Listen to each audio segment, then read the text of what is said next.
I loved the outdoors. And so it was great fun up in the Adirondacks. We were fishing, we were water skiing, but we also had what's called a lake toy. And so my brother-in-law was spinning us around. We were laughing, fell off into the water. We'd get back on the boat, you'd go back out. So everything was normal until we hear my brother-in-law yell, "Get off the bullet, the boat is sinking." I looked down and the tow rope's wrapped around my leg. My brother-in-law can't see me because the bullet's in the way. I hear the engine start and I go, "Oh, this is gonna hurt." Next thing I know, I'm being dragged underwater. So I'm swallowing water this whole time. I knew I was gonna die. Well, as I'm thinking that, I separate from my body. And I immediately go through this saran wrap kind of veil. It was like, oh my God, I knew I was in eternity.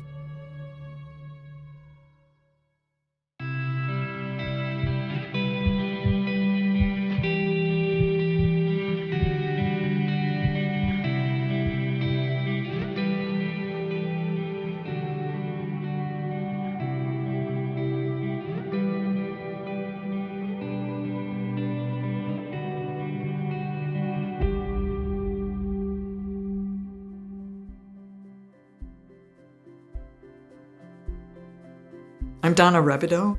I grew up in Western New York. I'm one of 7 children and lived a pretty normal suburban life. Didn't have a lot of close friends until I started playing sports in high school and realized, oh, this social thing can be kind of fun. I realized that I could be part of a team.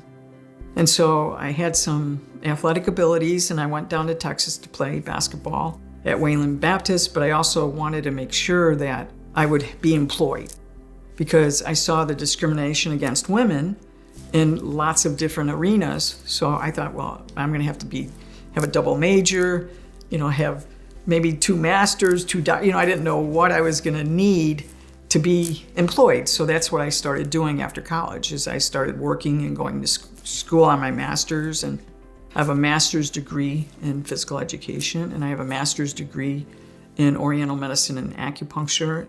Ended up down in Phoenix, got hired in the community college system.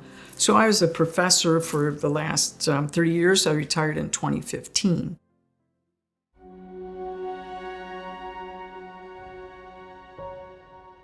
I loved the outdoors. We grew up in Ontario. And so my brother-in-law, his company had cabins up in the Adirondacks. You'd pick 2 weeks during the summer and your family got to have the cabin. So it was our week to have the cabin. And so it was great fun up in the Adirondacks. We were fishing, we were water skiing, but we also had what's called a lake toy. It's an inflatable raft with pontoons. And that could be drug around the lake if you wanted, if you didn't want to go water skiing. So we've been doing that for, several years. And this was a regular, normal year. It was 1998. We'd been out early morning fishing. And we wanted to get out on the lake toy before lunch. So the people that got on the boat was my brother-in-law, his nephew's baby, and my older sister and I were gonna get on the inflatable lake toy. The lake toy is being towed by a tow rope. And so my brother-in-law was spinning us around, we were laughing, fell off into the water, we'd get back on the boat, you'd go back out. So everything was normal. My life was normal. What I was doing was normal until it wasn't. On his boat, there's a device that they torque wrench into the bottom so the boat can never have water come on board. It's like impossible. So we had just dumped off, and so we got back on the boat, and my sister was behind me on the raft, and I'm on the raft. And you're kind of, being pulled out. My sister was letting out the rope. So here was the boat, and we got let out to about here when we hear my brother-in-law yell, "Get off the bullet, the boat is sinking." The boat sinking, that's impossible. But I looked behind me, and my sister threw the tow rope to the left. Now, tow ropes, they're nylon. They don't sink. They float on the water. So we had our life jackets on. And I looked over as we're going in the water to the right. So this is like boom, boom. We're in the water. The inflatable toy is in front of me. My sister's behind me. And I look down and the tow rope's wrapped around my leg. And I said, that's impossible. There's no way this rope can be, I wonder if it's an optical illusion. Is it around my leg? And my brother-in-law can't see me because the bullet's in the way. I hear the engine start. Now it's twin powered engine, a lot of power in that boat. And I go, oh, this is gonna hurt. And he takes off. Next thing I know, I know that tow rope is just heading out with the boat, and it strangled my leg to the bone.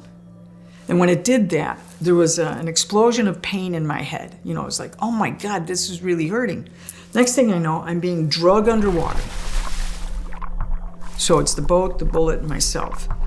My sister's back there, and she says, I was watching my husband kill my sister because she knew they were turned toward the shore, and that's their focus, to get the boat in before it sinks and there's a baby on board. So I'm being drowned. The power of the force of that, the water was hitting my chest and my air bubbles were going out. And here's how I was thinking. I really could use that air. I really could use that. Oh my God. The next thing, because I'm being told like this, is all that college education, and I can't get out of this. I immediately started taking in water because of the power of the boat. So I'm swallowing water this whole time. I knew I was gonna die. There was I wouldn't say a peace in it, but there was no sense in being angry. It just was, I knew. There was a knowing that there's nothing I can do. So since I was hanging out, I thought, well, where are they gonna have the funeral? Will they have it in Arizona? Will they have it in New York? How are they gonna do this? Well, as I'm thinking that, I separate from my body. And I immediately go through this saran wrap kind of veil. It was very thin, but it was something there. As I pop through, I go, oh, I'm dead. Oh, I brought my consciousness with me. Wow, that's pretty cool. Then it was like, oh my God, there's a difference between time and no time. I knew I was in eternity. Then the cells in my body started vibrating. And it was like each cell, trillions of cells that look like a happy face. And they start giggling. They're just, ooh, everything's funny. You know, and I look down and I go, what are you guys doing? And I hear them say, I hear the cells in my body going, he's coming, he's coming, he's coming. And I'm like, who's coming? And as I'm slow motion looking up, if this was the earth, I could feel something coming up. And as it's coming up, I'm going, oh my God, it's the creator of the universe. Oh my God. And I'm going to my cells, now I know why you were excited. This is so exciting. And so, boom. Face to face with the creator of the universe. And he doesn't have a face. He doesn't have it's no pronoun. It's not a he, it's not a she, it's not an it. It is the creator of the universe, and all I can describe what it seemed to be was like the aurora borealis. It was this wavy, different colors, electric being.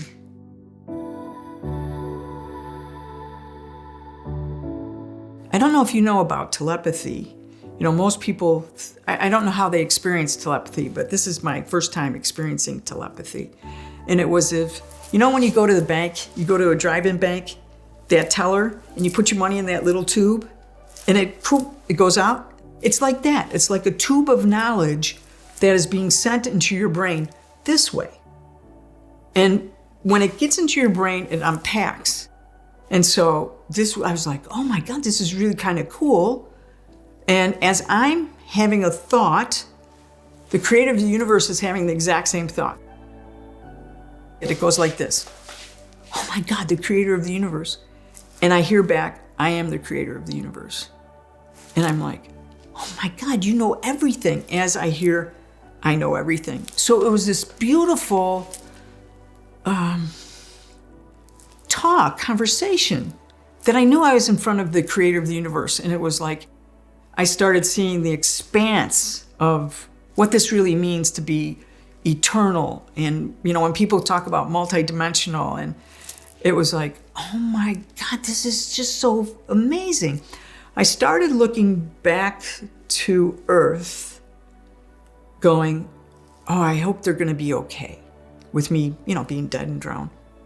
And as I was starting to look back, I hear this telepathic being, not God, say, don't worry. As soon as I heard that and I turned back, everything on Earth disappeared. All 3D, people I know, just its existence no longer occurred to me because I was so focused in the present moment of what was happening here. And I was like, you know everything. I know everything. Then God said to me, I even know the number of grains of sand on a beach in New Zealand. Now, why would God say that? Of all the things he could have picked. But next thing you know, I'm being rocketed down to New Zealand on a beach. And my eye was right up against a grain, and I knew immediately how many grains of sand were on that beach. And then I rocket back up in front of God, and I'm just amazed at this. And he says, I even know the number of hairs on your head. And I was getting information through this telepathy through my head. It felt like this way. Then all of a sudden, love, the concept of love became palatable, and it was shooting through my body this way. So I don't have a body, but it's like I had a body. And I'm sitting there going, oh, now I know bliss. Love and bliss, and the creator of the universe called me by my name. My name is not Donna. It's a name that God knew me as through the millennial, however long that is. And I was like, oh. And I was in this space that I never wanted to leave. I was moving through the universe, and I'm getting knowledge about this is how this works, this is how this works. And I'm like, this is so cool. And we kind of came to a stop, it felt like, and I hear God say this. So, Donna, what would you like to do here? I never thought I would say this in a million years. So you can say, well, when I die, I'm going to ask God this. No, it did not happen. So I look at God and I said, well, God, since you made me, I give the choice to you. As soon as that happened, I immediately realized what I had just done. I gave away my choice. And some people go, well, no, that was your choice. Your choice was that. No, I said, I gave away knowing what was going to happen next. Okay, God, I give the choice to you. As soon as I realized what I had done and I can't undo it, I did this. Oh, shit. Then I said, oh, I just swore in front of God. And look at God and go, oh, shit. No, I'm sorry. It's like, as I'm waiting for God to answer me, I heard this, and I don't know what being, so I have no idea. But it was like, when you go back, you will tell people how important choice is in their lives. And here's what choice means. It doesn't mean what am I going to have for dinner. It means every moment of your life, you are making choices in your thinking. How you think about people, how you think about the story. Someone tells you something that goes against your belief system, and you go, I don't really believe that, even if you don't say it. That's a choice. And how precious choice is to human beings. We talk about free will, but this was like more than that. This is like every moment of choice. A lot of times people think if they're sitting in a coffee shop or something and they look over and they see someone and they have thoughts about that. Oh, look at that person, their coat doesn't match their shoes, or whatever it is you're thinking. You think just because you don't say it that it doesn't have an impact, but that's not true. There's an energy associated with that. I don't know how to explain that. Energy looks so different to me now. So I'm getting this lesson in surrender and choice while I'm waiting, and I'm kind of feel like I'm like this, And all of a sudden I become unhinged.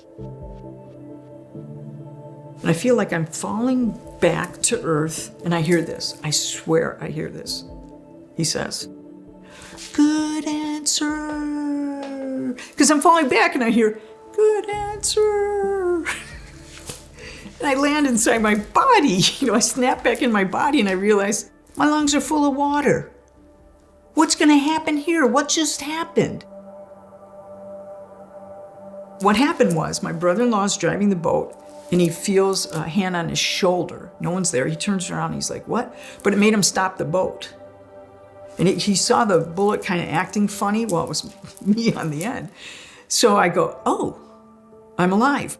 And I start swimming to the surface. So I put my hands like this. I felt human hands under my armpits. I thought it was my sister. And I looked down, I'm looking at the rope going, there's no way they're getting this rope out of my leg. As soon as I said that, the rope comes undone. I get up to the top, no one's there.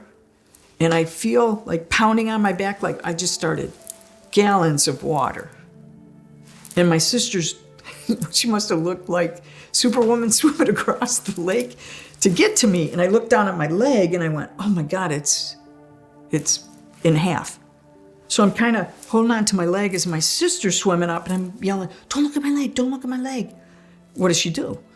She looks at my leg and she starts screaming. And I started telling her, first aid, like, "Okay, Cindy, I'm gonna go into shock. So here's what you do. Make sure my legs are up here, but grab onto my leg and, do all this."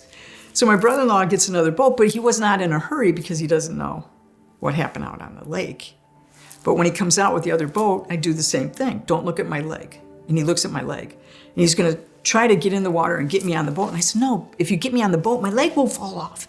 So just drag me back in. That's all I want you guys to do." So that's what we did. We got back on the dock. The ambulance came. Even in the ambulance, they started giving me electrolytes and treating it. Now the lake was full of giardia, so I'd swallowed all of that. So when I got to the hospital, they were concerned about the swelling in my leg and they were concerned about the amount of water that I took in. So antibiotics and leg antibiotics, and pain pills. So I was only in the emergency room. They didn't take me overnight. They just basically said, "Go back to your cabin." So my brother-in-law, we drove back to the cabin and just iced it, antibiotics. That's all they told me. So the whole thing is miraculous. The fact that the boat was sinking when water can't get on it, that the tow rope that can't sink and is supposed to float didn't, and how it wrapped around my leg, how it got out of my leg. That was a series of impossible things.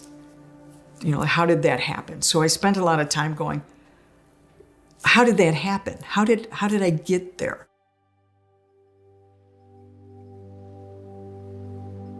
The first year, I only told my circle of friends. I didn't even tell my family members. I didn't know what really happened. I didn't know there was such a thing as a near-death experience. I didn't know what NDE meant. I didn't know there were NDE groups. I didn't know there was anybody I could talk to about it.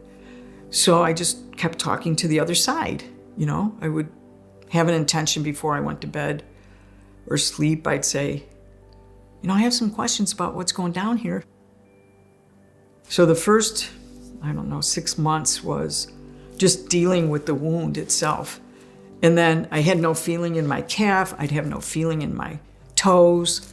I would kind of drag my leg around, which is not really a good thing. A teacher, I'm used to walking around my classroom and I had to just sit there because I didn't want my students to see me dragging my leg around the classroom. So I have an acupuncture clinic. So after I teach school, I go to my acupuncture clinic. There's a bank right there. I'm now going to make my day's deposit, and I've written out how I want it taken care of in my business.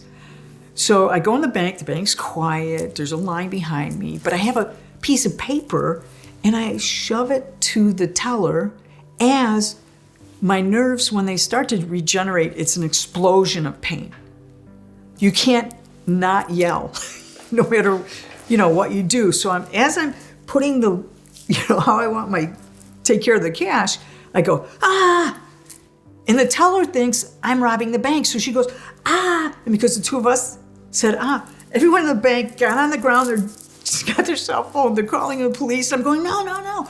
It's just my leg. It's just, I'm trying to put my pants up to show them the bandages and the teller, no, I'm not robbing the bank. So I have to tell the police about that. So that was kind of a new normal of, being careful of where I am when, and you can't predict when you're going to have nerve pain. So that was a year, 6 months of the wound and another trying to figure out how am I dealing with my life. Yeah, there's been lots of physical things I've had to deal with since the NDE. And it was years later that someone told me about, there's something called IONS, the International Near-Death Association, and about the Monroe Institute. You can go there and talk to people. When they ask me, what was it like? They want to know. I said, well, here's how I feel about it. It was a designer death. We each get a designer death because God knows you so well to the nth degree, and it blew up my whole belief system of what I was taught, what I grew up with, and what I saw. It took me years to try to assimilate that spirituality. It was like, if someone said, well, this is how God works. That's not what I saw. That's not what I heard. It changed my life. It changed everything. I think about everything so different every moment.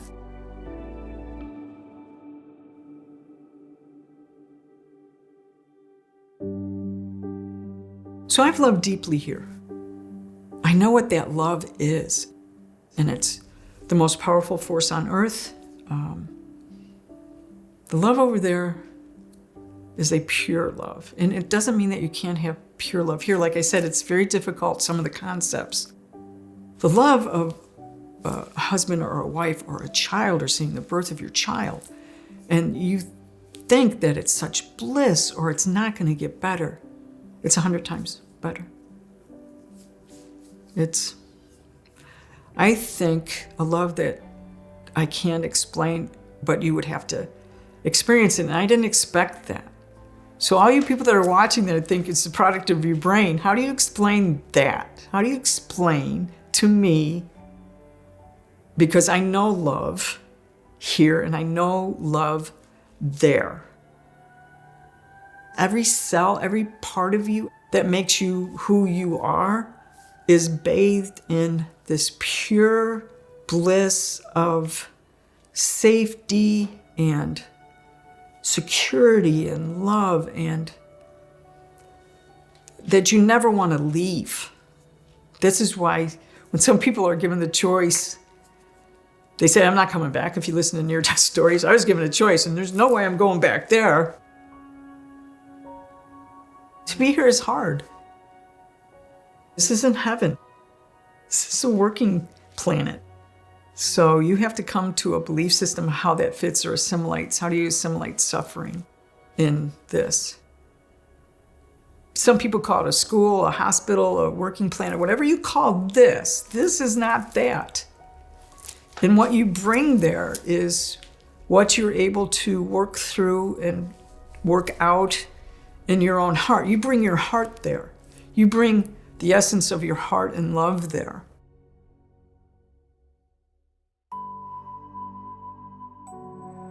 If I had advice, it would be aware of every moment if you can.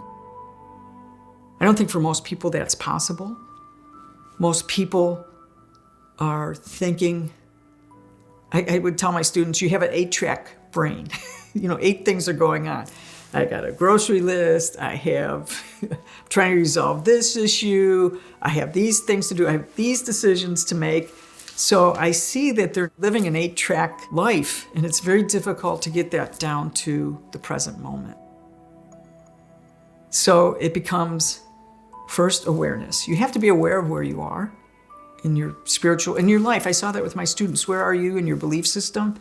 Where are you in your life? Where are you in your goals? So the second thing would be a search. I want to search for what I think is the truth. So some people go on this great search of, no, the truth is in Catholicism, the truth is in Christianity, the truth is in Hindu, the truth is wherever you land. And over time, does that serve you? Because you begin to assimilate other information. So we're on this education journey, we're on this life journey, we're on this work journey, and try not to get caught up in doing so much. I tell people, you're a human being, not a human doing. So take a deep breath, work through this. Can you look at it a different way? Is there anything that I can say to change your perspective 1 degree? That's what I'm here for. Can I change your perspective 1 degree? And let that bubble up inside you. I mean, be aware of the possibilities. Are you aware of the possibilities you could have angels? No. Are you aware of the possibility that there's an afterlife? No, there's no afterlife. You guys are making it up. But if I can come and say, can you set aside your belief for a moment? Could you do that? Just set it aside, listen to what I have to say, be open to these possibilities. Then you can pick up your old belief system or begin to assimilate that. There's nothing I'm going to say to you to convince you of an afterlife. This was my experience of the afterlife. This was my designer death. But it wasn't what I thought it was going to be, and it radically changed my entire life.